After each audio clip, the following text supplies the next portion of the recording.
오늘 말씀의 제목은 청년다운 신앙이란 제목으로 함께 은혜를 나누고자 합니다. 신약 성경에 보면 고린도 전후서가 나오는데, 고린도라고 하는 이 도시는 그리스 남부에 있는 도시입니다. 상업 도시고요, 무역 도시입니다. 항구 도시입니다. 지성이 발달되고 문화인이 많은 곳이기도 하지만 대도시, 항구 도시가 늘 그렇듯 번화하고 소란스럽고 무엇보다도 문란한 문화가 가득한 타락한 도시이기도 했습니다. 이런 도시에 세워진 고린도 교회는 처음부터 돌풍을 일으켰습니다. 성령이 충만하고 은사가 나타나고 기적이 일어났습니다. 여러분, 우리가 늘 알아야 될 것이 뭐냐 하면, 은혜가 충만한 데는 모두 역사해요? 마귀가 그만큼 역사합니다. 죽은 교회, 생명을 잃은 교회, 꺼져가는 교회에는요, 마귀가 건들지도 않아요. 왜? 가만 냅둬도 꺼져가니까. 근데 은혜가 나타나고 성령이 충만하고 성도들이 은혜 받으면 여지없이 마귀와 사탄이 공격하는 것입니다. 그래서 고린도 교회에는 큰 문제가 생겼습니다. 크게 세 가지로 나눌 수 있는데, 첫 번째는요, 세속적인 타락한 문화가 교회 안으로 들어왔습니다. 말하기도 민망한데, 당시 로마 시대에는 말 그대로 전 세계에서 가장 잘 사는 사람들이었습니다. 그리고 이 고린도는요, 로마의 식민지기도 하지만 로마의 땅이라고 할 수가 있겠죠. 너무나 돈이 많다 보니까, 돈이 많으면 뭐 합니까? 사람들이 어떻게 하면은 즐겁게, 어떻게 하면은 짜릿하게, 늘 쾌락을 쫓는 것이 로마 사람들이었습니다. 그래서 당시에는 동성애가 오늘날처럼 죄로 여겨지지 않았어요. 남자와 남자가 성적인 관계를 맺고, 여자가 여자와 성적인 관계를 맺고, 심지어는 동물과도 성적인 관계를 맺는, 입에 담을 수도 없는 끔찍한 문화, 그게 바로 로마의 문화였습니다. 어떻게 하면 오늘 하루 짜릿하고 쾌락적으로 살 수 있을까? 그런데 안타깝게도 이 문화가 교회 안으로 들어온 겁니다. 그러니 교회가 얼마나 혼란했겠습니까?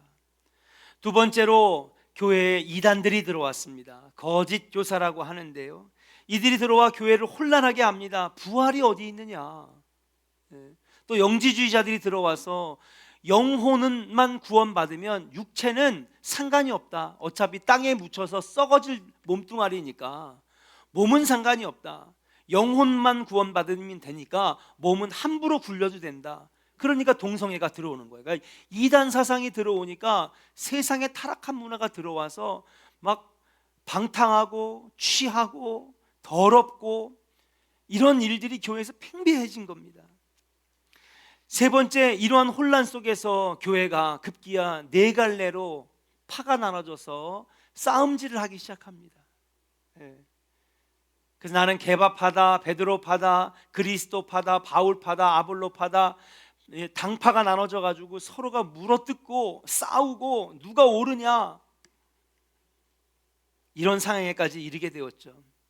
그래서 사도 바울이 이들에게 책망하기도 하고 가르치기도 하고, 잘못된 이단 사상들, 혼란한 것들을 신학적으로 성경적으로 여러분 가르치는 편지가 바로 고린도 전후서라고 말씀을 드릴 수 있어요. 사도의 권위를 가지고 고린도 교인들을 가르치는 책이 바로 고린도 전후서입니다. 그렇게 1장부터 16장까지 여러 가지 문제, 교회에서 일어나는 여러 가지 문제, 동성애 문제, 교회 안에서 재판이 이루어져야 되는 문제, 그래서 세상 법정으로 가져가는 문제, 제우스에게 바쳤던 이 돼지, 이방신에게 바쳤던 이 고기를 교회 사람들이 먹어야 되느냐 말아야 되느냐, 여자들은 기도할 때 이걸 면사포 같은 걸 써야 되느냐 말아야 되느냐, 수십 가지의 문제가 여러분 이 고린도 전후서에 등장을 합니다. 그걸 다 성경적으로 정리해주고 가르쳐준 다음에 맨 마지막 16장에는 이제 이 편지를 마감하면서 그들에게 마지막으로 사도 바울이 사랑하는 마음으로 권면을 담은 말이 바로 저와 오늘 여러분들이 읽은 말씀이에요. 그 말씀을 보면 깨어 믿음에 굳게 서서 남자답고 강건하게 너의 모든 일을 사랑으로 행하라, 그렇게 권면을 하면서 이 편지를 마무리를 합니다. 근데 눈에 띄는 구절이 하나가 있어요. 그게 뭐냐 하면 남자답게 강건하라. 교회에는 남자가 많아요, 여자가 많아요? 압도적으로 많습니다. 80%입니다. 압도적으로 많습니다. 그런데 왜 그걸 아는 사도 바울이 남자답게 강건하여라 라고 했을까 궁금한 겁니다. 그래서 헬라어를 찾아봤어요.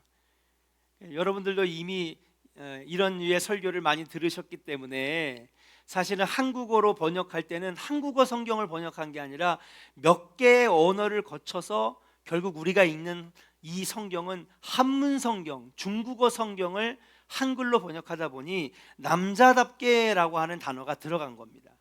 근데 헬라어 원문을 살펴보니까 남자답게가 아니라 젊은이답게, 청년답게, 담대하고 강건해라 라고 하는 표현이더라고요. 왜 이런 표현을 썼을까? 당시 고린도 교회는요, 여러분, 젊은 교회입니다. 아니, 성지순례를 가보니까 엄청 큰 교회던데요. 맞아요. 우리 성지순례를 가보니까 고린도 교회 터를 갔더니 교회 크기가 축구장 2배야.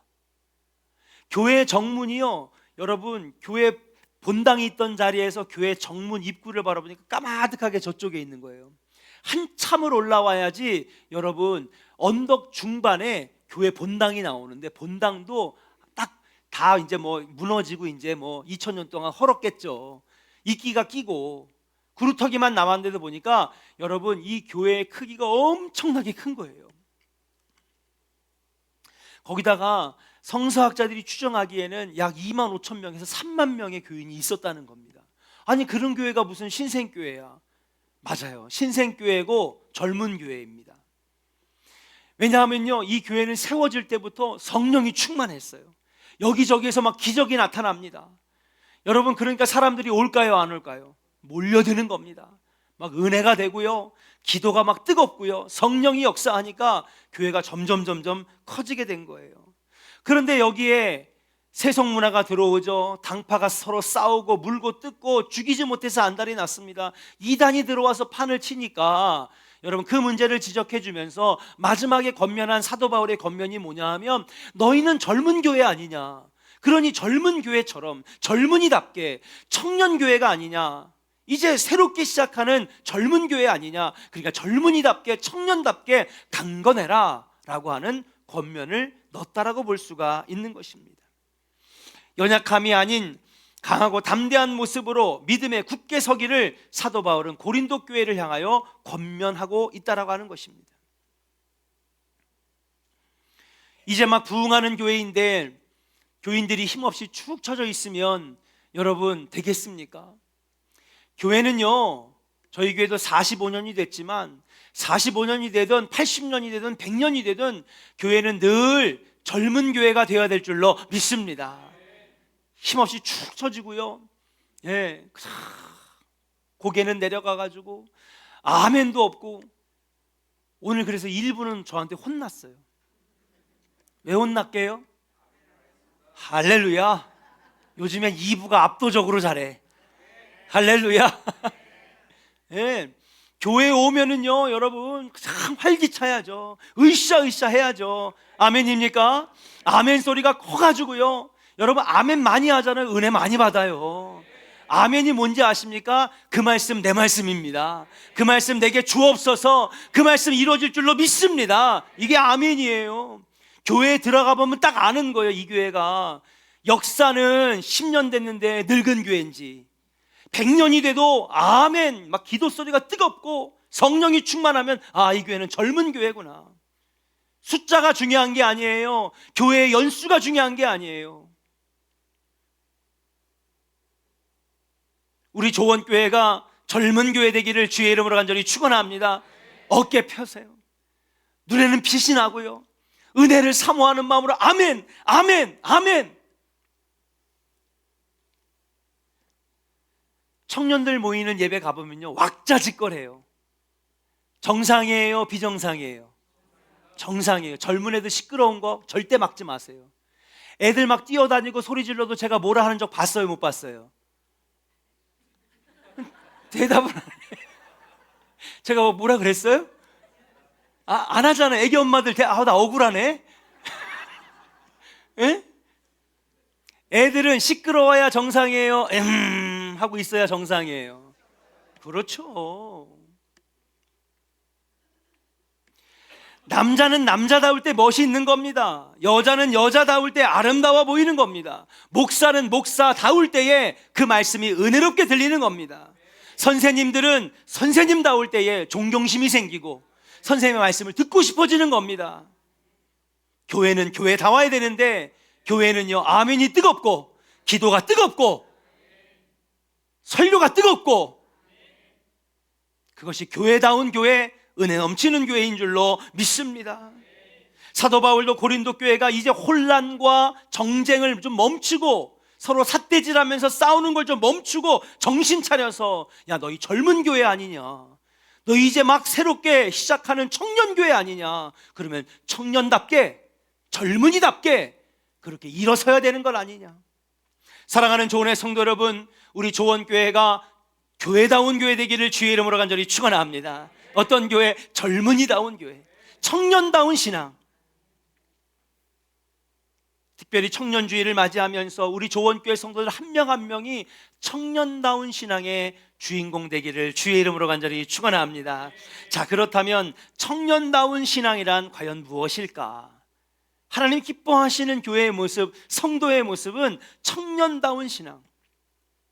첫 번째로 청년다운 신앙이란, 따라합시다, 꿈을 갖는 것입니다. 뭐를 갖는 거라고요? 청년을 상징하는 첫 번째는 뭐냐? 청년답다라고 하는 것은 꿈을 꿀 수 있고 꿈을 갖는다는 것입니다. 안 그렇습니까? 꿈이 없다면 청년이라고 말할 수가 없지요. 청년의 꿈은, 젊은이들의 꿈은 그 자신뿐만 아니라 나라의 장래와 가정의 미래까지 좌우하는 너무 중요한 요소라고 말씀드릴 수 있습니다. 요셉을 한번 봅시다. 요셉 그 어느 누구보다도 역경의 삶을 살았습니다. 형들에게 버림받았잖아요. 여러분, 세상에 형제들이 여러분 아우를 죽이려고 하는 게 어디 있습니까? 아무리 미워도 그렇지. 형제끼리 싸울 수 있어요. 저도 형제가 둘이나 있고요, 어린 시절 같이 보내면서 많이 싸웠습니다. 그래도 죽여야겠다는 생각은 한 적이 없어요. 에? 미워도, 저기 우리 예찬이하고 예빈이 있는데 사이가 너무 좋아. 항상 붙어 앉아 있더라고요. 예. 그래도 싸운 적도 있고 미워한 적도 있을지도 몰라. 그래도 여러분 죽이겠다는 생각은 안 하잖아요. 근데 여러분, 요셉은요, 형들이 죽이려고 그랬어요. 여러분, 이런 게 어디 있습니까, 세상에. 그래가지고 애굽으로, 그나마 유다 형이, 넷째 형이 안 된다고 팔려가면 차라리 애굽으로, 먼 나라로 노예로 팔면 안 보지 않겠냐고. 그리고 노예로 팔아버린 다음에 가가지고 열심히 일해가지고 여러분 총리 집사가 됐는데, 한마디로 모든 집안을 다 관리하는 사람이 됐는데, 보디발의 아내의 유혹을 거절하고 난 그럴 수 없다. 그러니까 억울하게 옥살이를 하잖아요. 옥살이도 한 것도 억울한데, 여러분 옆에 술 맡은 관원장이 여러분 옆에 같이 감옥에 들어와가지고 꿈을 해석해줘가지고 이 술 맡은 관원장이 여러분, 나중에 왕에게 총애를 받아가지고 나중에 다시 자기의 자리에 복귀하고 부와 명예를 누리는 사람이 됐습니다. 근데 그 꿈을 해석해주고 문제를 해결하게 해준 이 요셉을 거들떠보지도 않는 거예요. 얼마 동안? 1년 반 동안. 저 같으면요, 죄송합니다, 입에서 막 육두문자가 나오면서 정말 인생 살고 싶지 않다. 형들에게 버림받았지, 날 죽이려고 그랬지, 억울하게 옥살이도 하고, 그걸 도와줬는데 아는 척도 안 하고 모른 척하고 지 혼자만 잘나가지고 너무 억울하다. 안 살고 싶다, 아마 그럴 것 같아요. 근데 여러분, 이런 역경을 다 이기는데 그가 이길 수 있었던 것이 무엇이냐? 그에게는요, 꿈이 있었기 때문에 그래요. 결국 쓰라린 고난과 역경을 이기고 꿈을 가지고 나아갔더니 이집트의 총리 대신이 되어서 이스라엘 백성들이 하나님 나라 믿음의 모델이 되는 민족을 이루는 초석을 만드는 위대한 일을 하게 되었는 줄로 믿습니다. 그렇습니다. 아름다운 꿈은 고상한 인격을 만들어주고, 아름다운 꿈은 우리의 인생의 역경을 이기게 하는 원동력이 되는 것인 줄로 믿습니다. 꿈이 없는 백성은 망한다고 얘기하고 있습니다. 우리 믿음의 사람들도 꿈을 꾸고 꿈을 가져야 될 줄로 믿습니다. 그것이 바로 청년다운 신앙이다. 그렇다면 우리 기성세대 분들은 그렇게 얘기할 수 있어요. 이 나이에 무슨 꿈을 꿉니까? 이 나이에 내가 무슨 꿈을 꿉니까? 이마룡 생각납니다. 이 나이에 내가 하리? 그냥 이렇게 살다가 그냥 주님 부르시면 가는 거죠. 뭐 무슨 꿈을 꿉니까? 저 젊은 애들이나 꾸는 거지. 그렇게 물어볼 수 있습니다. 그렇지만 여러분, 아닙니다. 우리들도 꿈꿀 수 있고 꿈을 가질 수 있습니다. 그러나 우리들이 꾸는 꿈은 청년들이 꾸는 꿈과는 다른 꿈입니다. 우리 믿음의 사람들이 꾸는 꿈은 하나님이 주시는 꿈입니다. 하나님이 주시는 비전인 줄로 믿습니다. 로뎀나무 아래에 앉아 죽기를 하나님 앞에 요구했던 이 엘리야, 이때 엘리야의 나이가 노년이었습니다. 힘잃고 쓰러져 있던 이 엘리야 선지자에게 빵과 그리고 물을 천사를 통해서 먹이고 힘을 얻어서 호렙산에 간 다음에 하나님이 그에게 뭐를 주셨느냐? 노년의 나이지만 그에게 새로운 꿈과 비전을 주셨어요. 너는 가서 내가 준비한 너를 돕는 7,000명을 모으고 아람으로 가서 핫사엘을 왕을 세우고 그를 통하여 북이스라엘 아하 왕을 내쫓고 믿음의 나라를 세워라 라고 하는 새로운 꿈과 비전을 하나님이 노년의 엘리야에게 주셨는 줄로 믿습니다. 꿈을 잃어버리니까 여러분, 힘이 없고 축 늘어져서 아무것도 할 수 없었는데 새로운 비전과 꿈을 갖게 되니까 엘리야가 다시 능력의 종으로 돌아오게 되었어. 결국에는 여러분 7,000명을 불러 모으고 아람의 왕을 새로 세워서 북이스라엘을 무너뜨리고 우상을 섬겼던 아합 왕을 내쫓고 북이스라엘을 다시 믿음의 나라로 세우는 위대한 일을 하게 되었는 줄로 믿습니다. 이제 나는 늙어서 광야에서 양털이나 깎는 신세로 이렇게 인생 마감해야 되겠다. 누구예요? 모세입니다. 그의 나이 80이 넘었습니다. 나는 도망자의 신세로 이렇게 목숨이나 부지하고 있는 것도 천만다행이니 여기서 양털이나 깎다가 그렇게 있어야 되겠다. 그렇게 생각한 모세에게 하나님은 그를 불타는 떨기나무 앞으로 불러주셔서 그에게 새로운 비전과 꿈을 심어주셨어요. 너는 가서 애굽으로 돌아가 내 이스라엘 백성들을 모으고 그들을 애굽에서 탈출하여 내고 내가 약속한 젖과 꿀이르는 가나안 땅으로 그들을 인도하여 내라. 나는 너의 하나님이 될 것이고 너가 어디로 가든지 너와 함께 할 것이다.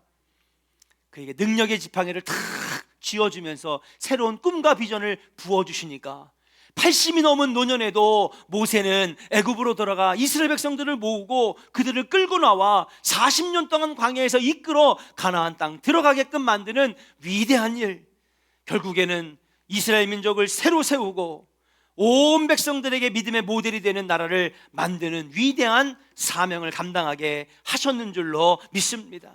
우리도 마찬가지입니다. 우리가 뭘 할 수 있겠어? 라고 생각할 것이 아니라 하나님이 주시는 꿈과 비전을 품을 때에 청년들만 쓰임받는 것이 아니라 우리들도 청년들처럼 하나님의 위대한 일들을 감당하는 청년 같은 신앙의 주인공들이 될 줄로 믿습니다. 사랑하는 여러분, 꿈꾸시기를 바랍니다. 기도하다가 하나님께 비전을 발견하시기를 주의 이름으로 간절히 축원합니다. 꿈이 있으면 망하지 않습니다. 꿈이 있으면 역경을 이겨낼 수 있습니다. 꿈과 비전이 있으면 하나님의 위대한 사명을 감당할 수 있게 되는 줄로 믿고 청년다운 신앙, 꿈꾸는 신앙, 하나님이 주시는 꿈과 비전을 가지고 승리하는 우리 조언의 성도들 되시기를 주의 이름으로 간절히 축원합니다. 두 번째, 청년다운 신앙을 가지고 우리가 나가야 되는데, 청년다운 신앙이란 무엇이냐? 따라합시다. 용기 있는 신앙입니다. 어떤 신앙이요? 용기 있는 신앙이요.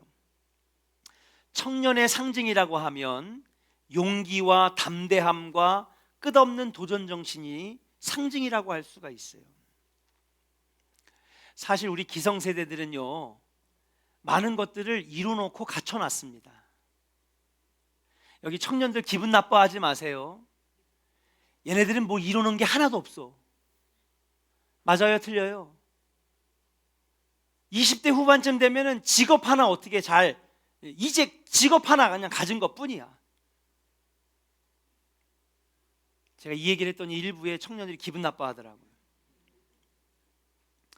근데 솔직히 말해서 우리 어른들은요, 이루는 게 많아요. 뭐 사회적 지위도 있고, 명성도 있고, 직업도 있고, 그죠? 내 재산도 있고, 땅도 있고, 집도 있고.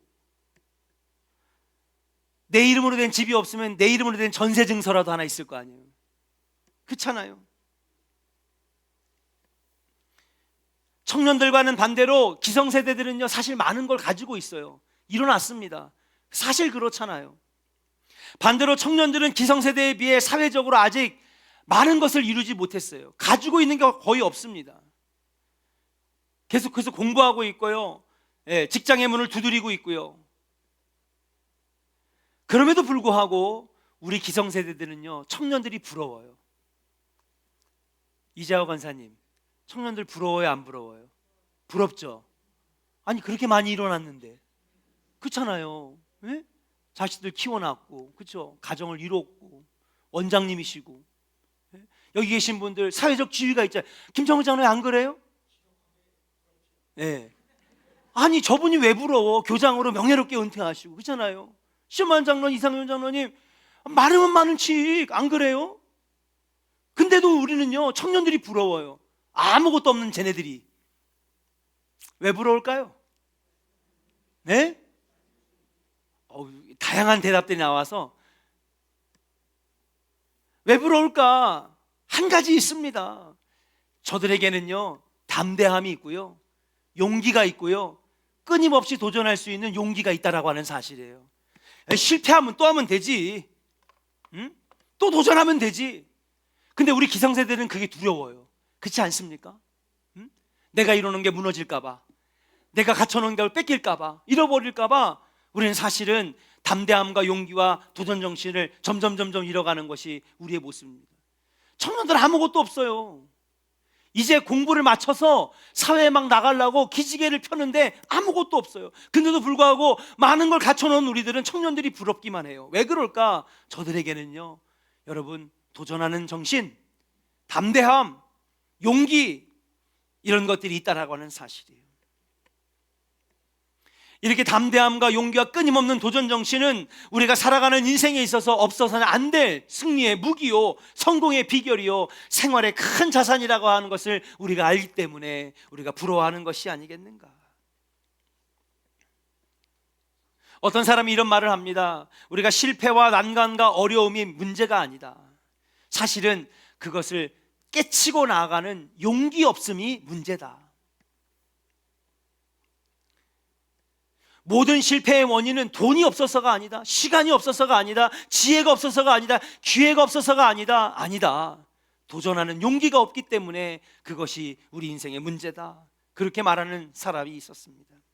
저는 청년들을 볼 때마다 가끔 가다가 아직 무한한 가능성이 있음에도 불구하고 그냥 아무것도 해보지 아니하고, 목사님, 그런 말씀 하지 마세요.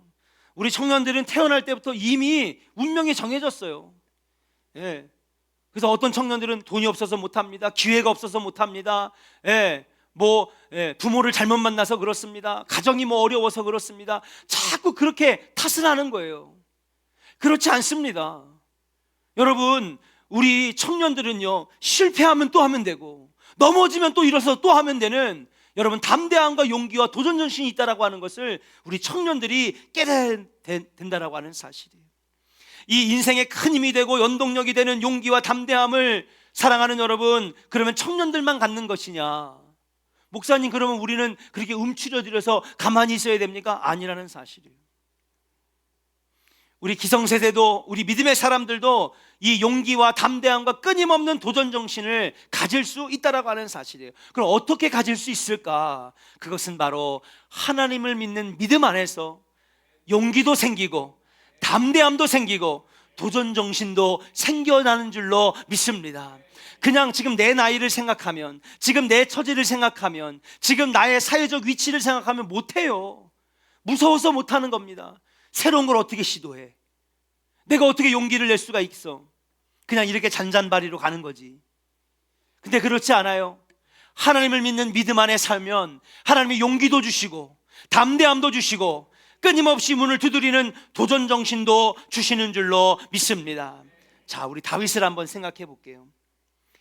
다윗은요, 16살 때 아무리 생각해도 구척장신 골리앗을 쓰러뜨릴 수 있는 능력이 하나도 없던 자였습니다. 근데 그에게는요, 전능하신 하나님이 나와 함께 하고 있다라고 하는 믿음이 있었어요. 하나님이 나와 함께 하시니 나는 두렵지 않습니다. 너는 칼과 방패와 창으로 내 앞에 나오지만 나는 만군의 여호와 하나님의 이름으로 나아간다. 벌벌 떨어야 되는 게 정상이고요, 싸워서 져야 되는 게 정상입니다. 아무리 생각해도 이길 수 없는 상대가 골리앗인데, 여러분, 다윗에게 하나님을 믿는 믿음이 있었으니까 골리앗도 아무것도 아니다. 하나님 나와 함께 하시는데 그에게 용기가 생기고 담대함이 생기고, 형님들 가만히 계세요, 내가 나가서 싸워보겠습니다. 끊임없이 도전하는 도전 정신을 하나님이 부어주실 때에 구척장신 골리앗을 쓰러뜨리게 되었다는 사실이에요. 우리도 인생을 살면서 구척장신 골리앗과 같은 어려운 역경과 고난을 만날 때가 있어요. 그때 우리에게 필요한 것이 무엇입니까? 하나님을 믿는 믿음이 있어야 된다는 사실이에요. 우리 다 같이 이사야서 41장 10절과 13절 말씀, 여러분 같이 우리 믿음 가지고 믿음으로 한번 고백해 보겠습니다. 시작. 두려워하지 말라, 내가 너와 함께함이라. 놀라지 말라, 나는 내 하나님이 됨이라. 내가 너를 굳세게 하리라. 참으로 너를 도와주리라. 참으로 나의 의로운 오른손으로 너를 붙들리라.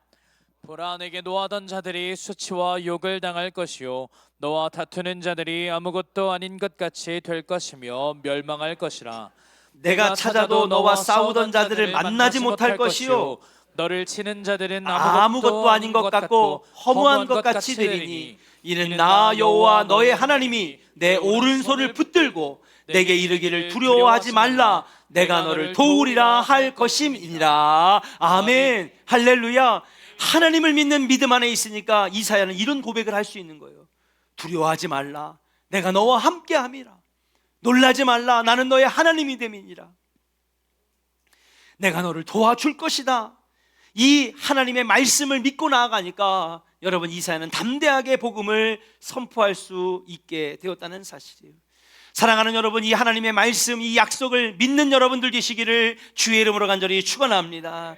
그러면 이 하나님을 믿는 믿음 안에서 하나님이 용기도 주시고 청년들의 상징인 도전하는 마음도 주시고 담대함도 주실 줄로 믿습니다. 우리 믿음의 성도들이 하나님을 믿는 믿음 안에서 용기와 담대함을 가지고 나간다면 2025년 어떤 역경을 만나도 나 걱정 없어, 하나님이 함께 하시니까 나는 걱정 없어, 승리하는 삶을 사는 우리 조언의 성도들 될 줄로 믿습니다. 우리 옆 사람에게 축복하겠습니다. 하나님을 믿는 믿음으로 삽시다. 할렐루야. 믿음 안에서 사셔야 돼요. 믿음이 이기게 하는 겁니다. 따라합시다. 믿음이 이기게 합니다. 할렐루야. 말씀을 믿으세요. 사람의 말을 믿으면 배신당합니다. 사람의 말을 믿으면 실망합니다. 그러나 하나님의 말씀을 믿으면 축복이 옵니다. 용기를 주십니다. 담대함을 주십니다. 이기게 하십니다. 이게 바로 청년다운 신앙. 마지막 청년다운 신앙은 무엇일까요? 따라합시다. 건강한 신앙입니다. 할렐루야. 마지막 청년다움, 물론 청년다움을 여러분 표현할 수 있는 단어나 수식어들은 너무 많아요. 수백 개일 거예요. 오늘 3개만 하는 겁니다. 집에도 가셔야 되고 점심도 드셔야 되니까. 마지막 청년다움이란 무엇일까? 청년다움이란 여러분 건강함이 아닐까? 좀 슬픈 얘기이긴 하지만 우린 인정할 수밖에 없어요. 청년의 때가 지나고 나이를 한 살 한 살 먹어갈수록 우리 육신은 쇠약해지기 때문에 병도 생기고, 그쵸? 질병도 쉽게 찾아오고, 다리에 팔다리에 힘도 빠지고, 어쩔 수 없는 자연의 섭리입니다. 근데 청년들을 보면은요, 에너지가 넘치잖아요. 밝고 힘이 넘치는 건강함이 바로 청년들의 세 번째 상징이 아니겠는가? 에너지 넘치는 밝은 모습은 청년의 매력이기도 합니다. 그래서 피곤해 보이고 의욕이 없고 기력이 없는 청년들을 보면 마음이 아플 때가 많습니다. 우리 기성세대들이 또 하나 부러워하는 게 뭐예요? 아, 저 청년들의 에너지, 그죠? 우리는 한 10분만 해도 그만하자. 청년부 수련회 가보세요. 밤새도록 떠들고 먹고, 놀고. 청년부 수련회 때 제가 금방 나오는 이유가 있어요. 얼굴만 비치고 이제 에너지를 감당을 못하겠어. 나도 옛날엔 저랬는데. 목사님 놀다 가세요. 됐어. 거기까지. 육체적으로 건강합니다. 근데 여러분, 건강함이란 육체적인 건강만 있는 것은 아닐 것입니다. 건강이란 육체적 건강뿐만 아니라 영과 혼의 건강도 중요합니다. 영혼이 병들면 만사가 불통하고 육체도 병들게 됩니다. 믿음이 병들면 시험에 빠지고 하나님 앞에 죄를 짓게 되는 것입니다. 그렇기 때문에 우리는 항상 영과 혼과 육이 다 같이 건강해야 되는 거예요. 육체의 건강관리 이상으로 영혼의 건강을 관리하면 우리는 영혼과 육체도 건강하여지는 축복을 누리게 되는 줄로 믿습니다. 그래서 우리가 늘 인사하고 축복하잖아요. 어떻게 인사해요? 15년 동안 맨날 인사하는 거예요. 내 영혼이 잘된 같이 범사가 잘되고. 그렇죠. 영혼이 건강하면 여러분 나중에 육체도 강건해진다는 거예요. 그렇습니다. 우리 기성세대들도 건강할 수 있어요. 청년의 상징이 건강이라고 한다면 우리도 건강할 수 있어요. 어떻게 건강하느냐? 우리 믿는 사람들은요, 영혼이 건강해지면 육체도 건강해지는 놀라운 복을 누리게 되는 것인 줄로 믿습니다. 그래서 우리는 항상 살면서 하나님 내 영이 건강하게 하시고, 하나님 내 정신과 마음인 혼이 건강하게 하여 주시옵소서. 그럴 때 육체도 건강하게 되는 놀라운 복을 누리게 되는 것이죠. 왜냐하면요, 영과 혼과 육은 따로 있는 게 아니라 긴밀하게 유기적인 관계를 가지고 있어요. 그래서 영이 건강하잖아요. 그러면 혼, 정신과 마음이 건강해져요. 그리고 정신과 마음이 건강해지면 육체는 어떻게 돼요? 건강해지는 거예요. 여러분, 질병의 대부분이 다 어디서 오는지 알아요? 마음의 병, 스트레스, 걱정과 불안과 근심이 우리 육체를 쇠약하게 만드는 거예요. 그런데 영이 건강하니까, 우리 영이 믿음 생활하면서 신앙 생활하면서 복되게 건강하게 하나님 만들어 주시니까, 우리 영이 건강해지니까 우리의 마음과 정신도 건강해지고 결국에는 육체도 건강해진다. 그럼 목사님, 육체는 관리할 필요가 없나요? 아니죠. 육체도 관리해야 돼요. 잘해야 됩니다. 그래서 옛날에 우리가 예배 마지막에 항상 마지막 8번째가 뭐였어요? 하루에 30분 이상, 하나님의 영광을 위해서 하루에 30분 이상 운동하자잖아요. 육체도 건강해야 영혼도 서로 유기적인 관계를 맺고 있는 거예요. 이렇듯 여러분, 우리가 비록 나이는 점점 먹어가고 또 노년으로 늙어가는 수 있겠지만, 우리의 육체의 기능은 점점 떨어질 수 있지만, 사랑하는 여러분, 영혼이 건강하면 여러분 우리의 육체도 하나님께서 건강하게 해주시는 복이 있는 줄로 믿습니다. 그래서 우리 조원교회 성도들 보면요, 다른 세상 사람들보다 10살은 젊어 보여요. 우리 한번 옆 사람에게 축복합시다. 젊어 보이십니다. 사장님 아름다우십니다. 멋있습니다. 사모님 아름다우십니다. 우리가 파워전도 할 때 하는 거잖아요. 가서 예수 믿으세요. 그러면 안 믿어요. 이런다고요. 그럼 어떻게 해야 돼요? 사장님 멋지십니다. 사모님 아름다우십니다. 그러면서 전도 시작하잖아요. 그럼 우리들도 청년처럼 건강한 신앙생활 할 수 있어요. 건강한 삶을 누릴 수가 있습니다. 그 시작이 영혼이 강건해지는 것인데 어떻게 하면 영혼이 건강해질 수 있느냐, 오늘 두 가지를 말씀드리고 말씀을 마치도록 하겠습니다. 에베소서 3장 16절입니다.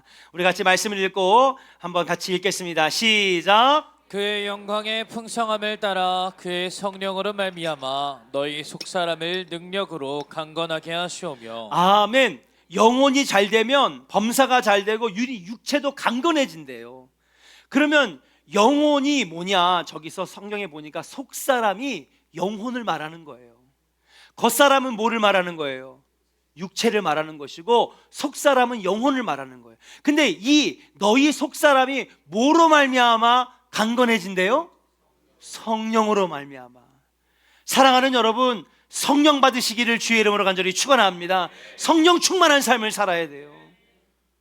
어떤 사람이 말기암으로 여러분 병원에서 이제 더 이상 우리가 할 게 없어요. 집으로 돌아가셔서 가족들하고 맛있는 거 드시고 좋은 시간 보내세요. 너무 내 나이가 젊은데 벌써부터 이렇게 됐나. 그래가지고 더 이상 방법이 없으니까 기도원에 올라갔어요. 처음에는 말씀도 안 들어오고 내 인생이 너무 기구하고 그냥 입에서 욕만 나오고 원망함 섞인 말만 하는 거예요. 그러다가 말씀을 듣고 아멘 하다가 성령이 강력하게 역사하셔가지고 그날 밤에 그냥 성령이 가만 놔두질 않는 거예요. 막 대굴대굴 막, 예. 그냥 막 은혜 받고 막 성령 충만하고 밤새도록 울며 불며 며칠 동안 성령이 강력하게 역사하는데 다음 주에 정기검진이 있어가지고 병원 가야 되니까 기도원을 내려와가지고 다음 주에 병원을 갔대요. 갔더니 정기검진이니까 그래도 마지막으로 MRI 한번 찍어봅시다 하고 MRI 찍었대. MRI를 딱 찍었는데 의사가 자꾸 고개를 갸우뚱하는 거예요. 이상하다. 선생님, MRI 한 번만 더 찍어봅시다. 실수했는지 알고. 이 사람이 그게 얼마짜리인데 내가 그걸 또 찍어요. MRI 얼마예요? 50만 원, 50만 원. 예, 대학병원 비싼 데는 80만 원이에요. 그걸 내가 또 내라고요? 선생님, 그거는 제가 알아서 부담할 테니까 걱정하지 마시고 한 번만 더 찍어봅시다. 알았다고. 이거 공짜인데 뭐 또 못 찍어? 하루에 2번까지 찍을 수 있으니까 들어가서 MRI를 딱 찍었는데 의사가 또 고개를 갸우뚱거리는 거예요. 왜 그러냐고, 자꾸 왜 고개만 갸우뚱하고 왜 말을 안 해주냐 했더니 없어졌어요. 뭐가 없어졌냐고. 암세포가 없어졌어요. 곰곰이 생각해 보니까 그날 밤에 대굴대굴 굴르고 그러고 나서 집에서 이제 기도원 방에 들어가가지고 자려고 하는데 참 구토가 나고, 그래서 원래 암 환자의 증상이 뭐예요? 자꾸 구토하고 결국 폐렴으로 우리가 세상을 뜯는 건데 막 그러니까 그런 줄 알고 했는데 그때 피를 토한 거예요. 내가 이제 장기가 다 망가졌구나. 피를 토했는데 알고 봤더니 그때 하나님이 그걸 다 쏟아내게 만든 거지. 아멘입니까? 여러분, 의학적으로는 설명할 수 없는 일들이 성령 충만하면 나타나는 거예요. 왜 그랬을까요? 성령 충만하니까 영혼이 잘 되고 몸이, 육체가 강건해지는 역사가 일어나게 되었는 줄로 믿습니다. 또 어떻게 해야 영혼이 잘 될까요? 디모데전서 4장 8절 읽고 마치겠습니다. 같이 읽겠습니다. 시작. 육체의 연단은 약간의 유익은 있으나 경건은 범사에 유익하니 금생과 내생에 약속이 있느니라. 아멘. 육체의 연단은 약간의 유익이 있대. 그쵸? 운동하고 식단 조절하고 잘 먹으면 약간의 유익은 있지만 경건한 삶은요 범사가 유익한데, 금생, 이게 뭐예요? 이 땅에서의 삶도 유익하고 그리고 내생의 약속도 있다는 것이에요. 사랑하는 여러분, 영혼이 잘 되는 방법 2가지입니다. 성령 충만하시기를 바랍니다. 성령 받아야 됩니다. 어떻게 받아요? 기도할 때 성령 임하시죠. 말씀에 아멘 할 때 여러분 성령께서 감동 주셔서 내 안에 들어와 역사하시는 줄로 믿습니다.